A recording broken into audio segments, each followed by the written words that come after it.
Bonjour tout le monde et bienvenue à ce nouveau cours de physique moderne. Aujourd'hui, on va étudier l'effet Compton. L'effet Compton, je vous en avais glissé un mot à la fin du cours sur la relativité. C'est une des expériences cruciales qui vient confirmer deux aspects, deux théories d'Einstein. La première concernant l'existence des quanta de lumière. Donc, dans le fond, le modèle selon lequel l'énergie transportée par la lumière n'est pas répartie de façon uniforme dans l'espace, mais est localisée dans des objets qui ont quasiment des propriétés de particules de lumière, alors que leur nature ondulatoire avait été bien établie auparavant. Donc, on en arrivait à modifier profondément notre conception de ce qu'est la lumière. Puis le deuxième, c'est la théorie de la relativité, donc qui, entre autres, nous rappelle que l'énergie puis la masse sont deux formes différentes de la même chose, qu'il y a une équivalence entre la masse et l'énergie, et qu'un photon, même si c'est une masse nulle, peut transporter une certaine quantité de mouvement. Okay? Chose qui était avant ça complètement farfelue, okay? Parce qu'on sait que la quantité de mouvement, c'est le produit de la masse et de la vitesse d'un objet en mécanique classique. Donc, si votre masse est zéro, en théorie, vous ne devriez pas avoir de quantité de mouvement. Ben, Compton a montré le contraire. Donc, comme je vous disais, Compton, c'est pas le quartier chaud de LA, là, c'est vraiment Arthur Compton, qui est probablement un des plus grands physiciens américains de cette époque-là, certainement. Là, ok. Euh, Né dans l'Ohio, donc c'est un Américain. C'est quand même rare parce que la plupart des physiciens à cette époque-là étaient souvent des Anglais ou des Européens en général. Il n'y avait pas une très grande culture de la physique aux États-Unis à cette époque-là. Évidemment, ça s'est développé très rapidement, surtout autour des années 20, 30, 40 avec la guerre, là, avec la Deuxième Guerre. Il y a eu un gros développement. D'ailleurs, Compton a été un collaborateur important du projet Manhattan. Donc, il travaillait vous voyez là, on indique c'est Fermi qui a créé le premier réacteur nucléaire au monde, mais Compton était en charge de surveiller que tout allait bien. Donc, il a vraiment joué un rôle crucial dans le projet Manhattan également. Euh, Compton, en fait, ce qu'il a proposé, c'est que, dans le fond, c'est qu'il a été vérifié les résultats d'Einstein qui disaient que la lumière devait transporter une certaine quantité de mouvement. Puis nous, la quantité de mouvement, on l'a étudié dans le cours de mécanique quand on faisait des collisions. Donc ici, là, dans les notes de cours, juste en dessous, vous avez une collision élastique. En fait, on vous demande de vérifier si c'est élastique ou pas, mais on va le vérifier. Euh, excusez. Donc pour la petite histoire, c'est quoi des collisions élastiques? C'est des collisions qui conservent non seulement la quantité de mouvement, mais qui conservent également l'énergie. Euh, mais il s'est dit, dans le fond, lui, qu'il allait bombarder des électrons avec des photons, puis voir ce que ça allait donner. Ok. Euh, Ces résultats-là ne pourraient être interprétés que si on admettait que la lumière peut transporter une quantité de mouvement. Mais la théorie ondulatoire de la lumière, on avait vu à ce moment-là que la lumière, toutes les théories avant Einstein prévoyaient que la lumière n'avait pas de masse et pas de quantité de mouvement. Donc, il a vraiment amené sur la table un débat très important pour la physique de l'époque. Puis les conséquences ont été absolument dramatiques, là, je dirais. Le mot peut sembler fort un peu, mais vraiment dramatique dans le sens que il a convaincu beaucoup de physiciens récalcitrants de l'existence dans la réalité, si vous préférez, de la théorie de la relativité puis de la théorie de l'hypothèse du quantum aussi. Bon, donc bref, passons. Donc vous irez voir, c'est intéressant. On va parler de tout ça particulièrement un petit peu plus tard, là, ça s'en vient, parler de physique nucléaire. C'est un autre sujet qui est intéressant en soi, mais c'est souvent le même monde, là. Tous ces physiciens-là aussi se connaissaient évidemment, là, ok? Donc, excusez. Donc, on dit d'abord une révision importante du cours de mécanique. On dit une balle de 1 kg entre en collision avec une balle de 2 kg initialement immobile. Suite à leur collision, les deux balles se déplacent avec les vitesses indiquées sur l'illustration. Trouvez l'angle que fait la balle de 2 kg après la collision. Donc, nous, on se souvient de deux choses. En fait, ce qui va être important de se souvenir pour le cours aujourd'hui, c'est qu'en mécanique classique, la quantité de mouvement, qui est une quantité vectorielle, c'est le produit de la masse et de la vitesse. Évidemment, la masse est une quantité scalaire, c'est la mesure de l'inertie d'un objet, de sa tendance à résister à des variations de vitesse. Puis le vecteur quantité de mouvement est un vecteur qui pointe dans la même direction que le vecteur vitesse. Quand on parle de conservation de la quantité de mouvement, d'où ça vient? Ça vient, imaginez que vous avez comme ça ici un système fermé. Donc, au moment de la collision, qu'est-ce qui se passe? Vous avez un objet 1, un objet 2. Au moment où la collision se produit, vous avez l'objet 1 qui subit une force exercée sur lui par l'objet 2, puis l'objet 2 qui subit sur lui une force exercée par l'objet 1, qui sont les deux actions et réactions. Donc, il n'y a aucune force externe à ce système-là. Faisons abstraction de la gravité, négligeons le poids des objets devant les autres forces. Le système est fermé, donc il n'y a aucune force externe qui agit sur ce système-là, donc la force résultante est nulle qui agit sur ce système-là. Pendant la collision, oui, vous avez des forces qui sont ressenties un sur l'autre, mais action-réaction nous dit que ces deux forces ont des grandeurs égales, des directions opposées. Dans le fond, quand on regarde les blocs, les objets 1 et 2 comme un système, ben, il n'y a aucune force externe à ce système-là, donc le système au complet est en équilibre. On sait aussi que si de façon classique, quand le mouvement est donné par la vitesse, puis que la deuxième loi de Newton nous dit que F est égal à ma de façon générale, ok? Ça veut dire que nécessairement ici l'accélération est égale à 0 dans mon exemple, ok? Si mon système est en équilibre. Puis si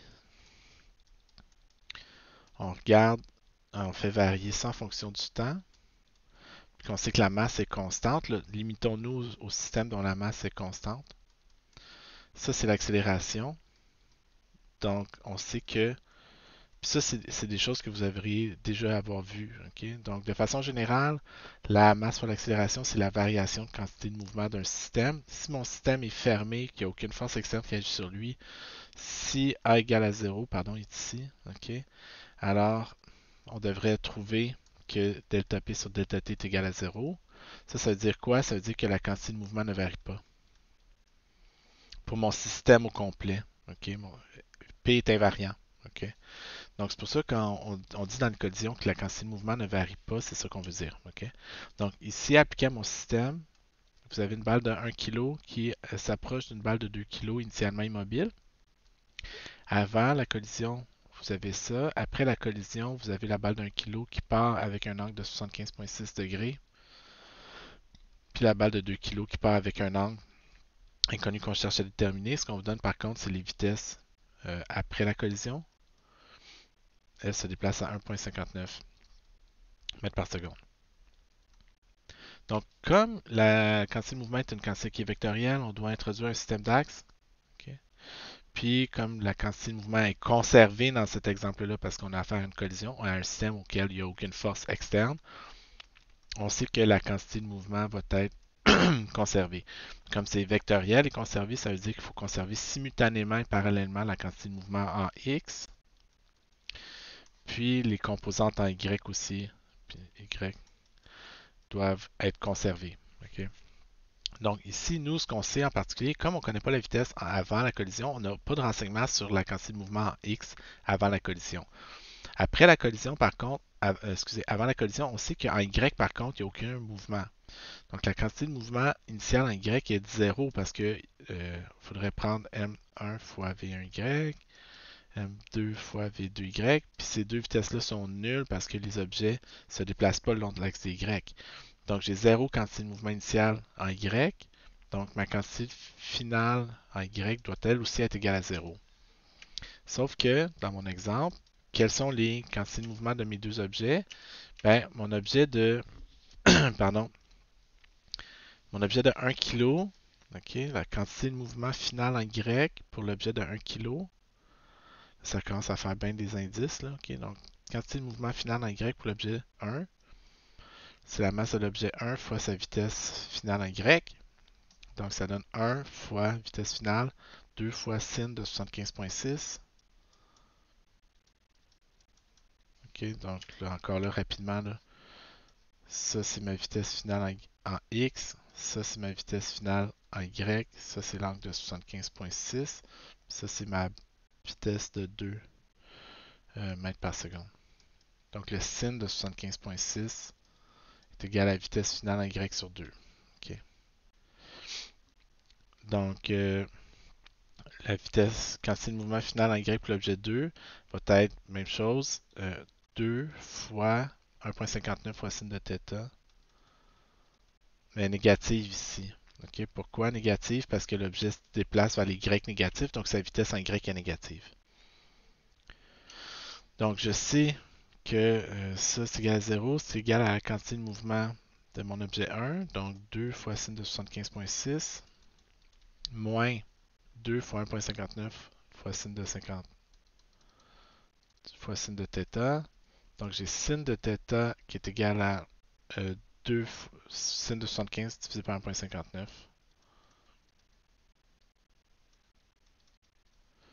Donc je trouve que l'angle θ après la collision est de 37,5 degrés ici. Okay. Donc ça c'est la conservation de la quantité de mouvement en Y ici qui me renseigne sur l'angle ici. La conservation de mouvement en X maintenant va me renseigner sur la vitesse de la balle d'un kilo avant la collision. Donc je vais regarder en X avant la collision. En X, qu'est-ce que j'ai? J'ai une balle de 1 kg qui se déplace avec une vitesse V1x. J'ai ensuite une balle de 2 kg qui est immobile. Okay. Après, qu'est-ce que j'ai? J'ai une balle de 1 kg qui a une vitesse horizontale de 2 fois cos 75,6. Puis j'ai une balle de 2 kg qui a une vitesse en X de 1,59 fois cos de 37,5. Excusez, c'est en train de déraper un petit peu. Okay. Donc V1x est tout simplement égal à 2 fois cos 75 plus 2 fois 1,5 blablabla qui donne 3,02 mètres par seconde. Okay. Donc 3,02 mètres par seconde. Donc j'ai une balle qui se déplace une balle d'un kilo qui se déplace à 3,02 mètres par seconde, entre en collision avec une balle immobile. Les deux vont partir dans les directions puis les vitesses indiquées. Okay. On vous demande en C si la collision est élastique. Okay, donc ça, c'est une contrainte supplémentaire. Donc on sait que toutes les collisions conservent la quantité de mouvement, mais toutes les collisions ne conservent pas l'énergie cinétique. Donc si on veut vérifier si elle est élastique ou pas, on va vérifier si l'énergie cinétique est conservée. Okay. On va vérifier. Okay. Donc, combien j'ai d'énergie cinétique initiale avant la collision? J'ai une demi M1 V12 plus une demi M2 V22. Donc, j'ai une demi, une balle de 1 kg qui se déplace à 3,02 mètres par seconde. Puis, j'ai une balle de 2 kg qui est immobile. Okay? Donc, j'ai une quantité d'énergie initiale de 4,56 joules. Après la collision, qu'est-ce que j'ai? J'ai une balle de 1 kg qui se déplace à 2 mètres par seconde. Puis j'ai une balle de 2 kg qui se déplace à 1,59 mètres par seconde. Évidemment, l'énergie cinétique, c'est une quantité qui est scalaire, donc on n'a pas à se préoccuper des angles ici. 4,53 joules. Bon, c'est juste une affaire d'arrondi, là, ok. L'énergie cinétique est égale à pas changer, collision élastique. Qu'est-ce qu'on fait avec ça maintenant? Donc, c'est un bref rappel.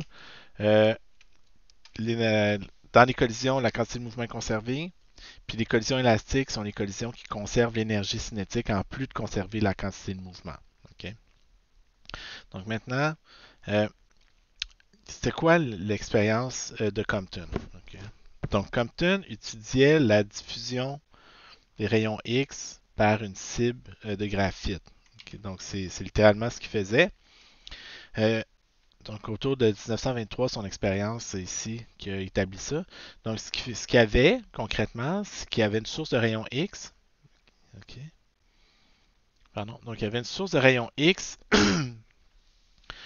de longueur d'onde, pardon, ou d'énergie connue, qui faisait entrer en collision avec une cible de plein de matériaux, mais pour cette expérience précisément, il utilisait du graphite.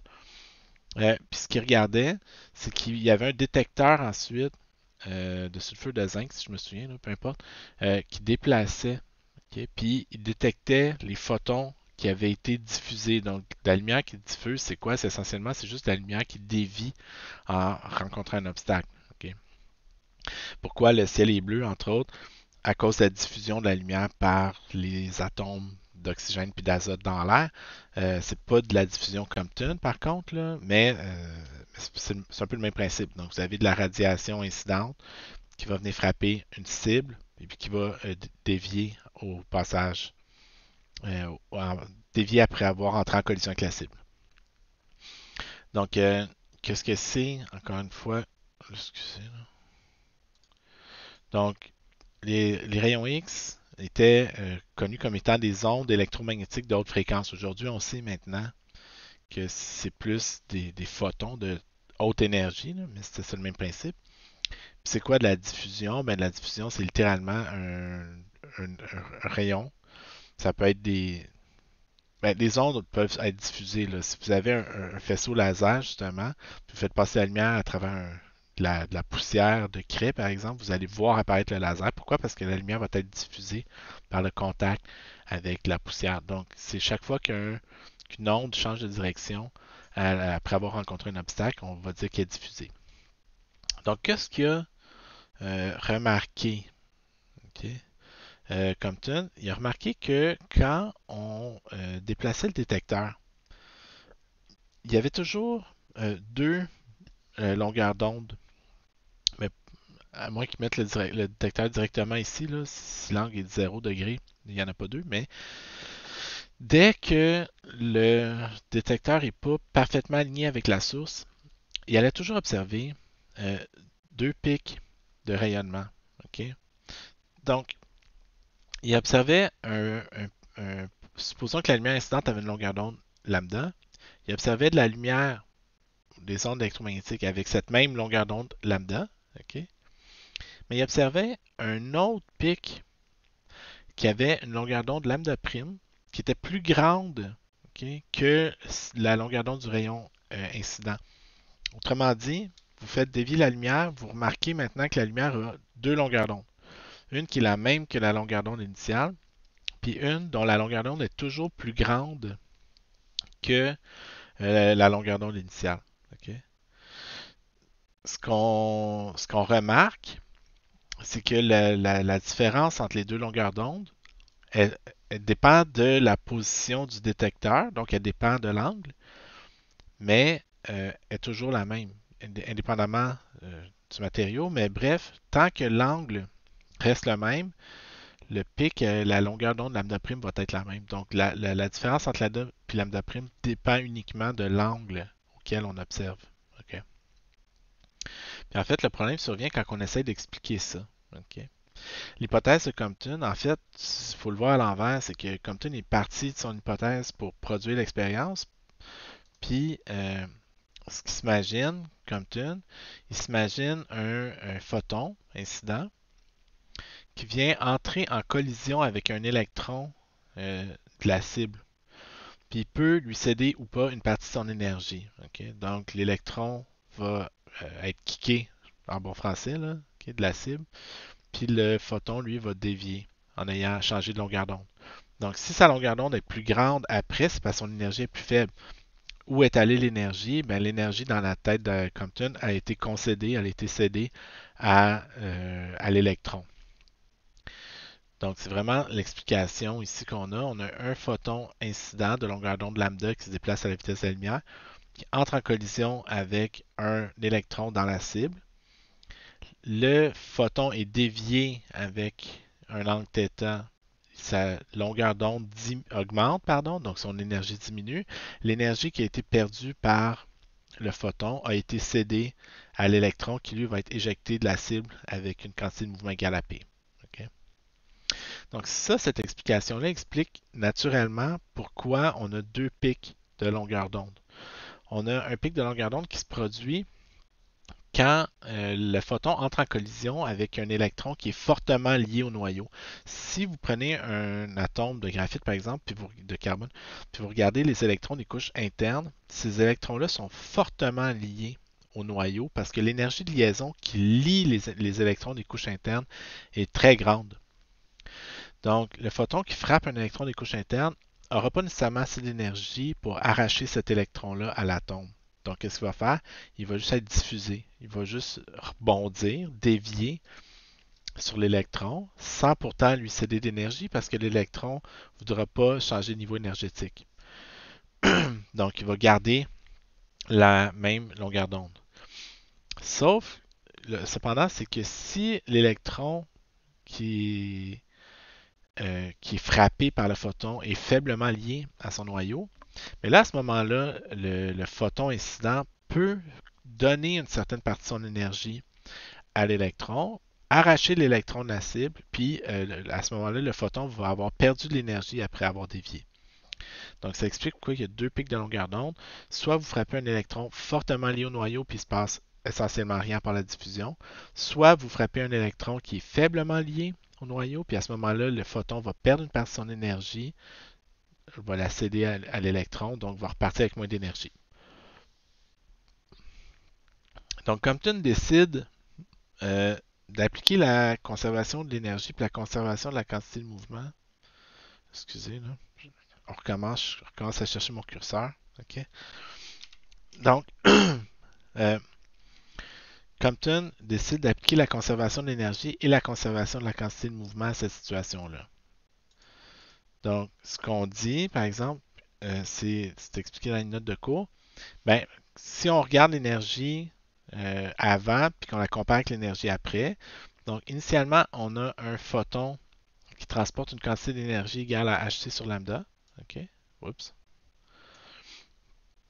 Notre électron, qui est essentiellement au repos, euh, a une énergie totale qui est égale à m0 fois c à la 2. OK? Donc, c'est là quand je vous disais, même que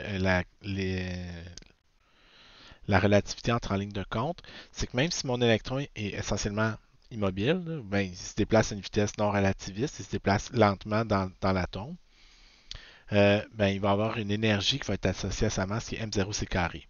Qu'est-ce qui se passe après la collision? Ben, mon photon part avec moins d'énergie, sa longueur d'onde a augmenté à lambda prime.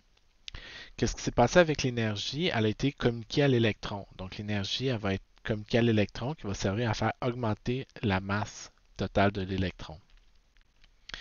On peut aussi l'exprimer sous la forme conservation d'énergie comme ça, où au début, j'ai hc sur lambda joule d'énergie transportée par mon photon. Lui, il en perd, mais ce qui va avoir été perdu parce que sa longueur d'onde lambda prime est plus grande que sa longueur d'onde initiale lambda, va avoir été gagné sous forme d'énergie cinétique par l'électron. Est-ce que ces deux formes-là sont équivalentes? OK, excusez. Ben oui, OK. Pourquoi? On se souvient qu'en relativité, on avait gamma moins 1 fois m0c carré. Donc c'est gamma m0c carré moins m0c carré. Puis ici, on dit que si j'ai hc sur lambda plus m0c carré est égal à hc sur lambda prime plus mc carré, je vais envoyer ce terme-là de l'autre côté. Il va me rester hc sur lambda plus mc carré moins m0c carré. Ça, c'est gamma. Excusez, gamma fois m0, c'est mc carré. Donc, c'est le même k. OK. Donc, il faut vraiment voir cette équation-là comme une équation de conservation de l'énergie ici. Donc, ça, c'est l'énergie cinétique de l'électron, évidemment. OK. Donc, l'énergie qui va avoir été perdue va avoir été communiquée à l'électron. L'énergie est conservée dans l'hypothèse de Compton.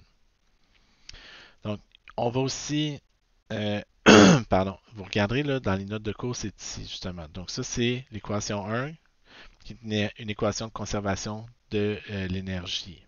OK? On va aussi traiter la conservation de la quantité de mouvement. Donc, Compton traite la conservation de l'énergie, conservation de la quantité de mouvement en X, conservation de la quantité de mouvement en Y. Donc, en X puis en Y, là, il faut juste faire attention. D'où viennent ces... Oups, excusez.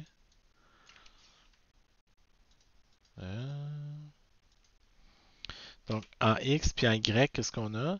Donc, en X, initialement, qu'est-ce que j'ai? J'ai un photon qui transporte, on se souvient, une quantité de mouvement égale à h sur lambda. Donc, ça vient de la relation selon laquelle l'énergie est égale à P fois C pour un photon. Donc P est égal à E sur C, mais E est égal à H fois C sur lambda. Donc P pour un photon est égal à H sur lambda. Okay? Donc ça, c'est pour un photon. Pardon. Donc, initialement, si je regarde dans ma figure, j'ai un photon qui s'en vient ici avec une longueur d'onde lambda. Donc, selon l'axe des x, donc sa quantité de mouvement px va être égale à h sur lambda tout simplement. Après la collision, mais sa quantité de mouvement est égale à h sur lambda prime, mais est orientée avec un angle θ au-dessus de l'horizontale. Donc, ce que ça veut dire, c'est que si mon photon a une longueur d'onde lambda prime, mais qui se déplace avec un angle θ ici, sa quantité de mouvement en x va être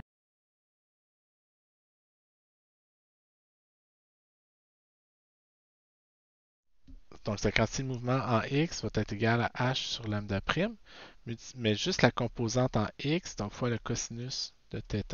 Okay? Mon électron, lui, après la collision, va être parti. Donc ça, c'est pour le photon.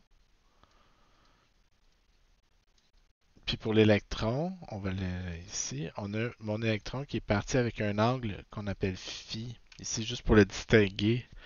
Puis lui, il y a une vitesse v puis une masse m. Donc sa quantité de mouvement est égale à mv. Donc ça va être mv cos de phi, qui va aller négatif. Donc si je regarde l'équation de la conservation, la quantité de mouvement, excusez, en x, donc c'est pas négatif, c'est vers les y négatifs, c'est tout vers les x positifs. Donc initialement, j'avais h sur lambda quantité de mouvement. Après, j'ai h sur lambda prime cos θ, puis mv cos de phi. Okay? Donc ça, c'est comparer la quantité de mouvement avant avec la quantité de mouvement finale. On fait le même exercice en Y. En Y, initialement, j'ai 0 quantité de mouvement parce que mon système, mon photon se déplace selon l'axe des X. Donc, PIY est égal à PFY. Initialement, j'ai 0 quantité de mouvement. À la fin, j'ai quoi? J'ai un photon qui a H sur lambda prime fois sin de θ vers le haut. Puis, j'ai un électron qui a une quantité de mouvement égale à mv sin de phi vers les Y négatifs. Donc, on a une troisième relation ici. Okay. Donc, puis on a une troisième relation parce qu'on a une équation de conservation de l'énergie. Okay? Donc, on a une relation pour la conservation de l'énergie. On a lambda, lambda prime, m. Okay? En fait, on a une couple de variables. Pardon. Nous, on cherche à relier lambda et lambda prime. Qu'est-ce qu'on a comme variable? On a les angles θ et phi. Puis, on a la masse aussi qui n'est pas la même. Donc, la vitesse d'électron qui est inconnue. On a une quatrième relation, par contre, qui nous donne le lien entre la masse au repos puis la masse d'un électron dans lequel on fait intervenir le facteur gamma. Okay? Donc, on sait que M, c'est gamma fois M0C. Là, c'est l'équation 4 qui est ici. Okay? Donc, elle, on peut la réécrire comme étant, on met ça au carré. Okay? Donc, M2 est égal à gamma 2, M02, c'est 4. On a gamma 2 qui est égal à 1 sur 1 moins V2 sur C2. Okay? Donc, si je distribue le C2, 1 moins C2 moins V2 sur C2, gamma 2 est donc égal à C2 sur C2 moins V2. Donc j'ai M2 est égal à C2 sur C2 moins V2 fois M02. Oups, attendez une seconde. Ouais, c'est ça. Ok. Je l'ai écrit dans l'autre sens ici. Là. Ok, attendez une seconde. Là, je vais démêler tout ça. Là. Non, excusez, il n'y a pas de C2 ici. Gamma, M, c'est gamma fois M2. Ok, tout simplement. Ok. Je suis en train de mélanger des choses. Ok. Donc, pardon.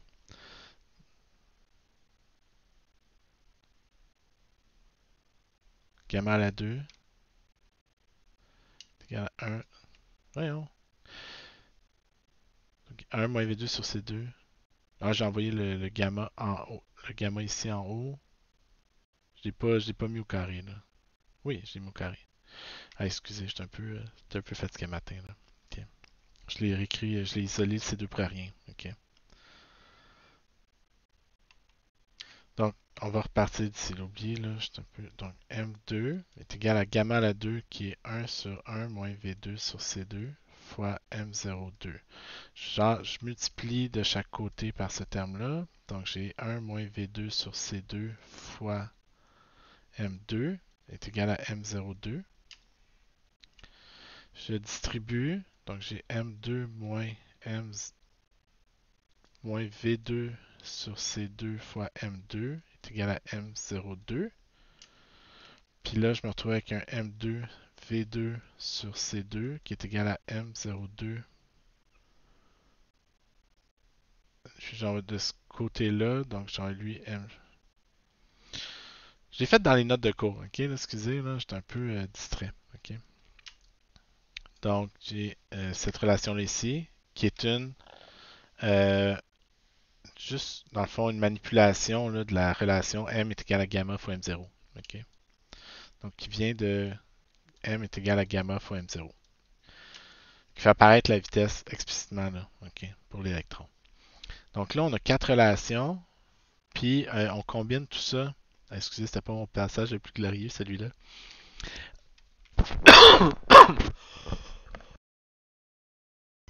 Excusez. Bon, on est rendu. On dit, on a quatre équations, on essaie de faire un lien entre la longueur d'onde du photon et son angle de diffusion. Ok. Donc, je vous épargne le développement mathématique. Ok, vous le regarderez, il est fait en détail ici. C'est dans le fond ce qui mène à la prédiction de Compton. Ok. Donc, Compton en arrive avec une relation simple, ok, euh, qui relie, dans le fond, qui relie l'angle de diffusion au décalage, au changement de longueur d'onde. Donc, souvent, on appelle ça le décalage de Compton, tout simplement. Excusez, je suis pas dans le... Hey, ça va bien, là. OK. Donc, le décalage de Compton, donc le changement de longueur d'onde, est quelque chose qui dépend de quelques constantes fondamentales. La constante de Planck, la masse au repos d'un électron, la vitesse de la lumière, puis qui dépend tout simplement de l'angle de diffusion. Donc, dépendant de l'angle de diffusion, pardon, on va être capable de relier le décalage de Compton à l'angle de diffusion, tout simplement, le reste étant des constantes fondamentales. Donc, faisons tout de suite un premier exemple numérique. Okay? On dit des rayons X de longueur d'onde 1.13 fois 10-10 mètres sont diffusés par un matériau selon un angle de 85 degrés avec le faisceau incident. Calculer la longueur d'onde des photons diffusés. Donc, 2. Qu'est-ce qu'on a comme information? On a la longueur d'onde initiale de, des photons. Okay? 1.13 fois 10-10 mètres. On a un angle de diffusion de 85 degrés, puis on cherche la longueur d'onde de Compton. Okay? On cherche le décalage de Compton. Donc, tout ce qu'on va faire, c'est, en bon français, plugger des chiffres. Donc, l'équation qui donne le décalage de Compton, qui est lambda prime moins lambda, et H sur M0C fois 1 moins cos θ. Donc, qu'est-ce qui vaut quoi là? C'est juste la question de prendre les bonnes valeurs avec les bonnes unités. La constante H, 6.626 fois 10 à la moins 34 dans les unités dans le système métrique. Là, okay? La masse d'un électron, 9.11 fois 10 à la moins 31. La vitesse de la lumière, 3 fois 10 à la 8. Puis là, tout ce qu'on a à faire, c'est mettre l'angle qu'on veut là-dedans. Okay? Cette constante-là, ici, elle vaut, laissez-moi la pitonner parce que je veux juste être sûr. Donc, la constante vaut 2.42 fois 10 moins 12. Okay? Puis si on multiplie par 1 moins cos de 85, ça me donne un décalage de Bon, c'est ça, évidemment. Voyons, calculatrice.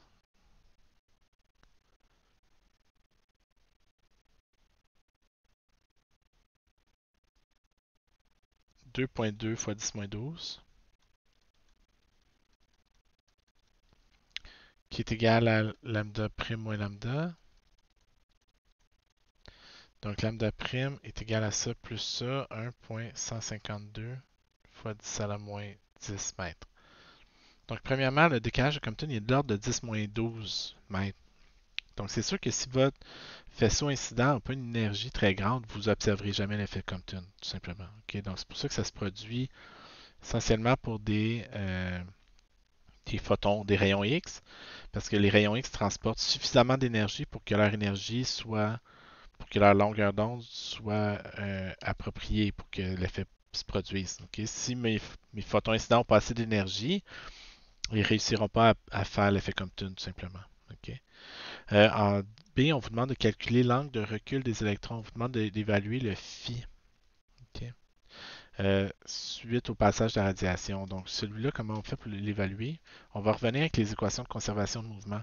Donc, l'équation de mouvement en X, ok, c'était laquelle? Ici. Donc, on a l'équation de la conservation de la quantité de mouvement en X, qui est ici à la question, qui est ici. Donc, on a H sur lambda est égal à H sur lambda prime fois cos de θ plus mv cos de phi. Puis on a l'équation en Y qui dit que 0 est égal à H sur lambda prime sin de θ moins mv sin de phi. OK? Donc, moi, je vais faire deux choses. Je vais venir isoler mv sin de phi qui est égal à H sur lambda prime fois sin de θ. Ça, H sur lambda prime fois sin de θ, je suis capable d'évaluer ce que ça vaut. C'est toutes des constantes, c'est toutes des valeurs qu'on connaît. OK? Donc, H, lambda prime, c'est 1.15 fois 10 moins 10. Θ, c'est 85 degrés. Donc, oups, excusez. C'est parce que je travaille avec deux fenêtres en même temps. Là. OK. Donc, j'ai H 6.626 fois 10 moins 34 sur lambda prime 1.152 fois 10 moins 10 fois sin de 85 degrés. Donc, je trouve que MV sin de phi est égal à 5.728 fois 10 moins 24. Parallèlement à ça, je vais isoler MV cos de phi. Okay. Donc, MV cos de phi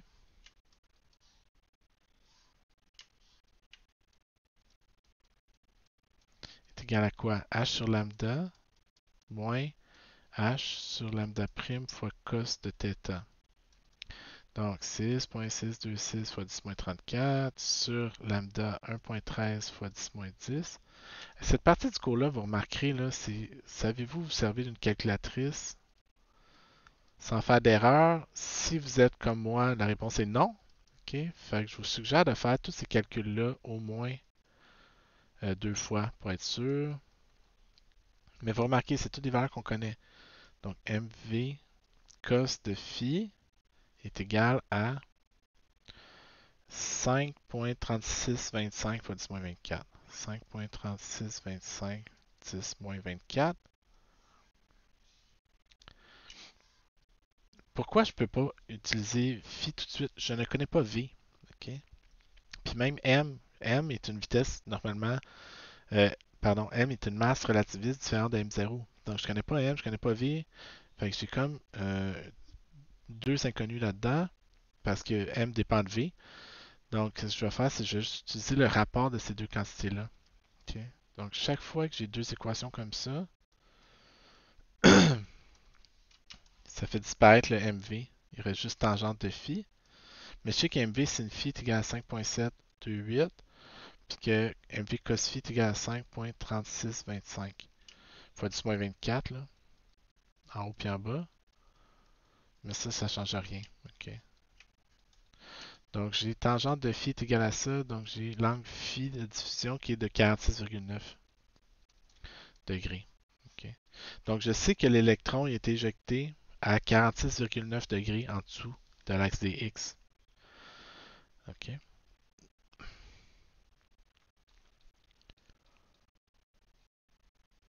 Calculer l'énergie cinétique finale des électrons.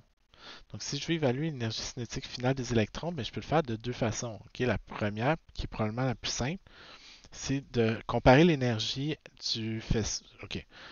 Donc, si je pense en termes d'énergie, OK? L'énergie est conservée dans une collision comme ça. OK? Quand vous avez des particules élémentaires qui entrent en collision, l'énergie, par définition, ne peut pas aller ailleurs. Elle reste dans les particules. Donc, au départ, si on l'a vu de deux façons, on sait que ça, c'est hc sur lambda qui est égal à h c sur lambda prime plus k. Autrement dit, l'énergie qui a été perdue par le photon va avoir été gagnée sous forme d'énergie cinétique par l'électron. Donc, k, c'est juste la différence entre l'énergie avant et l'énergie après. OK? Donc, ici, je connais le... OK, donc ça, je peux l'évaluer. Donc, ça, c'est 6,26 fois 10 à la moins 34 fois 3 fois 10 à la 8 divisé par la longueur d'onde avant, 1,13 fois 10 moins 10. 6,626 fois 10 moins 34 fois 3, 8 divisé par 1,152 fois 10 moins 10. Donc ça vaut combien? Donc, pardon, donc voici l'énergie cinétique avant, l'énergie cinétique après. Vous remarquez, ça n'a pas varié de tant que ça en valeur absolue, mais si on compare avec l'énergie, ça fait une variation d'énergie pour le photon de 3,35 fois 10, à peu près 3,36 fois 10 à la moins 17 joules. Ce qui n'est pas énorme. Okay. Pour avoir une idée, si on la mesurait en électronvolts, 210 électronvolts, c'est pas la fin du monde. OK. Ah, OK. Je viens de dire ça, puis je suis plus sûr tout d'un coup, là, mais bon. OK, on va laisser faire ça. Donc, ça, c'est l'énergie qui va avoir été cinétique qui va avoir été gagnée par l'électron. Okay? Donc, c'est son énergie cinétique finale essentiellement. Puis on dit calculer M, la masse relativiste des électrons par la diffusion. OK, donc comment on peut trouver ça maintenant? On sait que l'énergie cinétique, c'est gamma moins 1. C'est, euh, on peut le calculer de deux façons. C'est mc carré moins m0c carré. Okay? Donc on se souvient, si mon objet a une énergie cinétique, une énergie totale égale à m0c carré, puis qu'on lui donne une quantité d'énergie cinétique égale à k, son énergie totale va être égale à mc carré. Donc k est égal à mc carré moins m0c carré. Okay, je connais l'énergie cinétique, 3,36 fois 10 à la moins 17. La masse, c'est celle que je cherche, fois 10 à la 8 au carré, moins 9,11 fois 3 fois 10 à la 8 au carré. Je trouve une masse, là, j'ai juste à isoler 9,114 fois 10 moins 31. Donc c'est très très peu relativiste. OK? C'est à la troisième décimale. Donc ces calculs-là, généralement, là, c'est faut faire attention et garder le plus de décimales possible là-dedans. Donc ça, c'est pour D. Puis pour E, on vous demande de trouver la vitesse des électrons. Donc c'est tout ce qui reste à faire. Pour E, on vous demande de trouver la vitesse des électrons. On va supposer que cette vitesse-là est relativiste. Là, on a l'embarras du choix. La formule probablement la plus simple, c'est si on remonte à la conservation de la quantité de mouvement qui disait que mv sin de phi est égal à h sur lambda prime fois sin de θ. Okay, donc ça, c'est la conservation de mouvement y. Conservation de la quantité de mouvement en y, pardon. On connaît tout, on est juste à isoler V. Donc 9.114 fois 10 moins 31 fois V fois sin de l'angle de recul qui était de 46,9 degrés. Il y a 6.626 fois 10 à la moins 34 divisé par le lambda prime qui est 1.15, 1.152 fois 10 à la moins 10, puis le θ, l'angle de diffusion qui était de 85 degrés. Donc on isole V ici, puis on trouve que V est égal à 8.6 fois 10 à la 6 mètres par seconde. Donc c'est pas une vitesse relativiste en tant que telle, là. C'est pour ça que les effets relativistes sont faibles ici, là. OK? 10 plus 6 mètres par seconde. Oui, 10 moins 6. OK? Donc, c'est même pas 10% de la vitesse de la lumière. Donc, normalement, on négligerait complètement les effets relativistes. On le voit, là, la différence de masse, c'est juste à la troisième décimale. Là. Les effets relativistes sont pas très, très marqués dans cette situation-là. C'est juste parce que l'énergie du photon qu'on a pris n'était pas très grande, entre guillemets. OK? C'était un photon de 1.15 fois 10 moins 10 mètres, ce qui n'est pas tant que ça, entre guillemets. Bon, on nous dit maintenant à quel angle serait détecté un photon de 20 MeV qui a perdu 10% de son énergie par effet Compton. Donc là, on va renverser le problème un petit peu. OK. Pardon. Donc à la question 3, on nous dit vous avez un photon de 20 millions d'électronvolts qui perd 10% de son énergie. Donc, s'il perd 10% de l'énergie, son énergie initiale à mon photon, c'est 20 millions d'électronvolts. Donc, sa longueur d'onde va être égale, ça c'est hc sur lambda i. Il faut juste faire attention là, aux unités ici. OK? Donc, pardon, lambda i va être égal à hc sur énergie initiale. Donc, h, 6, bon, je ne réécrirai pas au complet, là. Vous savez c'est quoi h fois c sur 20 millions d'électronvolts. Donc, 20 millions d'électronvolts. Si on veut le mettre en joules, il faut multiplier par 1.6 fois 10 à la moins 19. OK? Pardon. Donc ça me donne une longueur d'onde initiale pour mon photon incident de 6.21 fois 10 à la moins 14 mètres.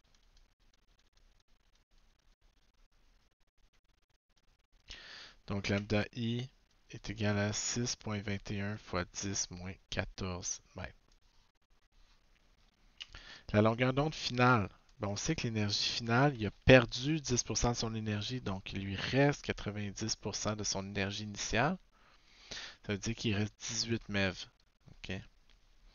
Donc, quelle est la longueur d'onde finale? La longueur d'onde finale, ça va être hc divisé par 18 MeV, qui donne une longueur d'onde finale de 6.9 fois 10 à la moins 14 mètres.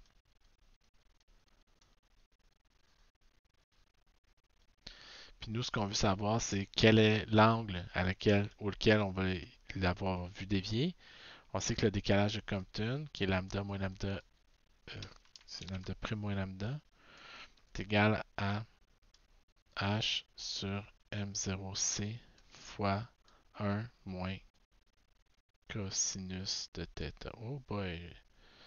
Donc, 6.9, ça je sais pas c'est quoi. 6.9 fois 10 moins 14. Oh, que ça ralentit ça.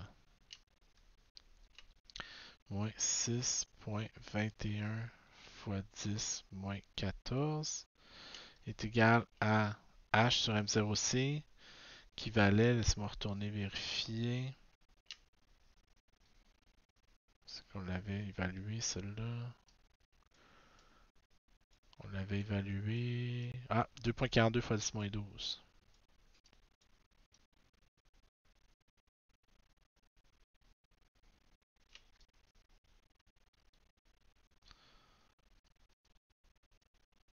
Eh, boy.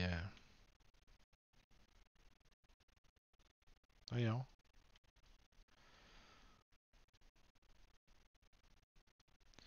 Puis il me reste juste à isoler θ.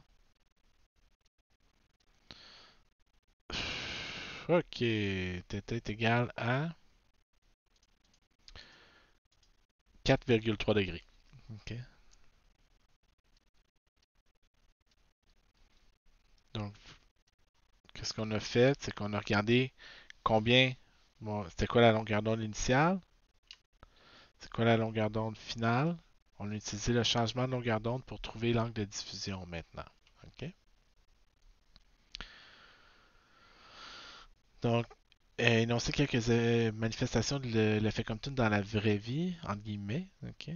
Donc, dans la vraie vie, euh, quelles seraient les applications de l'effet Compton? En fait, il y en a une couple à remarquer probablement. Il y a deux principales, puis les deux les deux principales. Les deux sont intrinsèquement reliés. OK?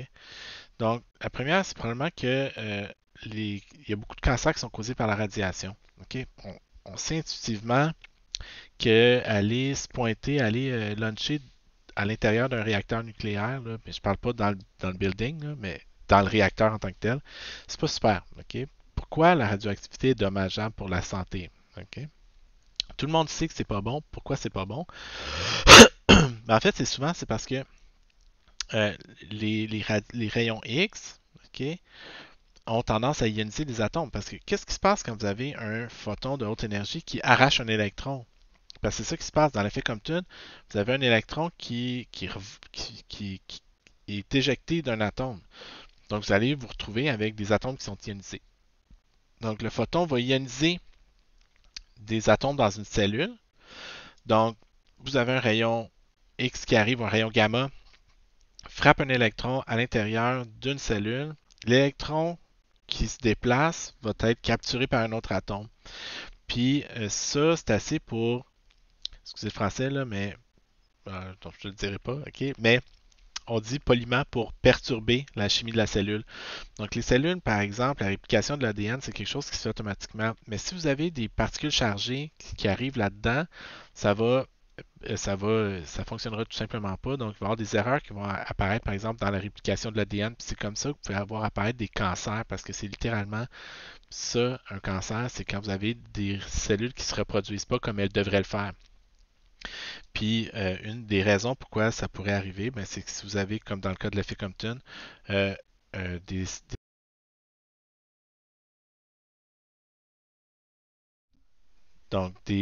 comme je disais justement, des électrons qui apparaissent de nulle part puis qui vont venir ioniser les cellules.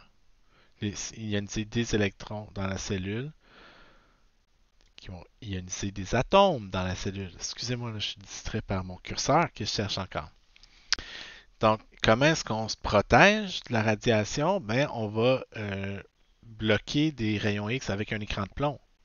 Donc, l'écran de plomb, quand vous allez chez le dentiste puis qu'il vous met un écran, une couverte en plomb avant de prendre des radios, par exemple, pourquoi il fait ça? Ben, c'est parce que les radios, c'est des rayons X. Les rayons X ont la propriété d'ioniser des atomes dans votre corps qui peut induire des cancers. Évidemment, là, vous ne pognerez pas le cancer parce que vous allez passer une radio chez le dentiste, là, ok? Mais on ne prend pas de chance, on vous met quand même une couverture de plomb. Pourquoi? Ben, les rayons X qui sont émis pendant la radio, ceux que vous voulez pas qui exposent, ceux que vous voulez pas prendre en photo, dans le fond, on va les bloquer en mettant une couverture de plomb. C'est juste qu'on va induire l'effet Compton, mais au lieu de se produire dans votre corps, l'effet Compton va se produire dans la couverture de plomb qui vous recouvre. Donc, pourquoi on utilise du plomb? Ben, il n'y a rien de spécial au plomb, OK? C'est juste parce que ce qu'on veut, c'est d'avoir le plus grand nombre possible d'électrons dans la cible. Parce que plus il y a d'électrons, plus c'est facile de produire l'effet Compton. Donc, on va essayer d'avoir le plus d'électrons par centimètre cube pour le moins d'argent possible. Qu'est-ce qui est très dense et qui coûte rien? C'est du plomb essentiellement. Donc, on fait des écrans en plomb comme ça pour bloquer les rayons X. On pourrait faire des écrans en béton, mais la couverte de béton qui vous mettrait sur le chest serait beaucoup plus lourde et épaisse que la couverte de plomb que ça prend pour avoir le même effet. Donc, pourquoi c'est des couvertures en plomb, par exemple, quand on veut bloquer des rayons X dans une radio chez le dentiste? Parce que c'est ça qui pack le plus d'électrons par centimètre cube pour le moins d'argent possible. Okay? Donc, c'est les électrons les plus cheap sur la planète, c'est le plomb. Okay? Donc, voici des exemples de manifestation d'effets Compton dans la vraie vie. Euh, il y a aussi des effets qui sont plus subtils, puis ceux-là, j'embarquerai pas là-dessus, mais vous pouvez voir l'effet Compton inverse. Ok, c'est quelque chose qui est... euh, si le principe à la base, c'est...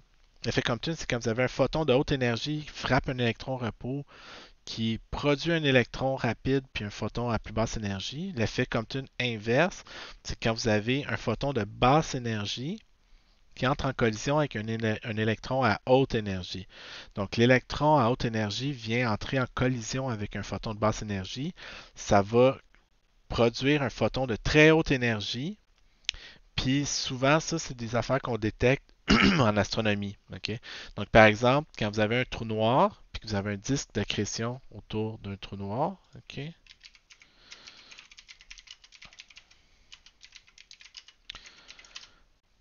Donc, par exemple, là, ça, c'est l'image classique là, qu'on a vue. Là. Imaginez, ça, c'est ce qu'on s'imagine. On va y revenir à l'image du trou noir ici, là, qui a été prise déjà il y a une couple d'années, là, mais un disque d'accrétion autour d'un trou noir, là, généralement, on peut s'imaginer de la matière qui spirale autour d'un trou noir, puis ça produit des faisceaux de rayons gamma. OK? Donc, comment ça fonctionne? Ben, c'est que quand vous avez la matière qui spirale autour du trou noir, vous avez des électrons qui vont se promener là-dedans à très haute énergie. Si ça donne à entrer en collision avec des photons de basse énergie, ces photons-là vont être accélérés à des. Ben, pas accélérés, vont être réémis sous forme de photons à très haute énergie. Donc, c'est pour ça que les trous noirs, généralement, vont avoir des faisceaux de rayons gamma qui vont sortir de chaque pôle parce que vous avez de l'effet Compton inverse qui se produit dans le disque d'accrétion. Mais là, ça s'en vient assez ésotérique. Encore moins, par contre, que l'effet Zuniev-Zeldovich, qui là, on utilise les photons du rayonnement cosmique pour détecter des amas de galaxies entiers, mais ça, vous allez fouiller si ça vous intéresse. Là. Ce qui est plus intéressant pour nous, si vous remarquez, c'est qu'il y a des parallèles à faire entre l'effet Compton puis l'effet photoélectrique. OK? On vous dit comparer l'effet Compton et l'effet photoélectrique à la question 5. Ben, dans l'effet photoélectrique, c'est un effet qui va se produire à faible énergie, donc de la lumière visible, ultraviolette, ok, qui transporte quelques électronvolts. Ça va être suffisant pour éjecter un électron d'un atome. Pourquoi? Parce que le photon va être complètement absorbé par l'électron, puis à ce moment-là, l'électron va être éjecté de la cible. Mais dans l'effet Compton, on a aussi cette éjection de la cible, sauf que ça se produit à des énergies beaucoup plus hautes. Donc, on parle de rayon X ou de rayon gamma. À ce moment-là, le photon, on peut s'imaginer, c'est comme si le photon transportait tellement d'énergie qu'il en possède trop pour que l'électron de la cible puisse tout absorber ça. C'est comme si l'électron là, qui est dans la cible, bien relax, là, ok, il va passer un photon de très très très haute énergie. Il n'est même pas capable d'absorber toute l'énergie transportée par ce photon-là. Donc, qu'est-ce qui va se produire? Il va en prendre une certaine partie, être éjecté de la cible, mais le photon incident n'aura pas été absorbé. Il va juste avoir été dévié, il va avoir été diffusé, puis il va après avoir entré en collision avec l'électron. Donc, dans un cas, le photon est complètement absorbé. Dans l'autre cas, le photon, il fait juste entrer en collision avec l'électron, puis il va être diffusé en ayant perdu une partie de son énergie. Donc, les deux se déroulent dans des régimes d'énergie différents. Mais dans les deux, on va avoir un électron qui va utiliser l'énergie transportée par un photon pour être expulsé de son atome. Okay? Donc, comme je vous disais, l'importance de l'effet Compton euh, est surtout est historique. Okay? Dans le sens que c'est ce qui va avoir été le dernier clou dans le cercueil là, du modèle classique. Okay? Donc, on a des prédictions d'Einstein. Compton a réussi à montrer qu'Einstein avait raison sur toute la ligne. Donc, c'est ça, ici, on dit euh, qu'il y a évidemment un physicien okay, qui est allé montrer qu'il voulait prouver que l'interprétation de Compton était mauvaise, était fausse. Il a entrepris une série d'expériences pour prouver que Compton avait tort. Par la fin, a fini par prouver que Compton était correct, puis a fini par conclure et concéder que c'était le cas. OK? Donc, ça, c'est des belles expériences. Pour moi, là, ça, c'est l'esprit scientifique. Encore une fois, c'est pas la première fois que je vous le dis, là. Mais tu pars avec des idées préconçues en t'efforçant d'aller démolir l'autre pour ses idées, puis tu fais tes expériences, puis tu réalises que c'est toi qui étais dans le champ, puis tu l'admets. OK? Donc, je pense, une belle leçon de vie à retenir ici qui dépasse le cadre de la science. Donc, je vous laisse là-dessus. Prochain cours, on va continuer l'étude de la physique moderne. Vous voyez, là, on s'en va vers le rayonnement du corps noir. Historiquement, c'est le premier indice comme quoi il y a des problèmes avec le modèle classique, mais c'est pas ça qui a permis de trouver la solution en premier. Donc, on se retrouve pour le prochain cours qui va porter sur le rayonnement du corps noir. Merci.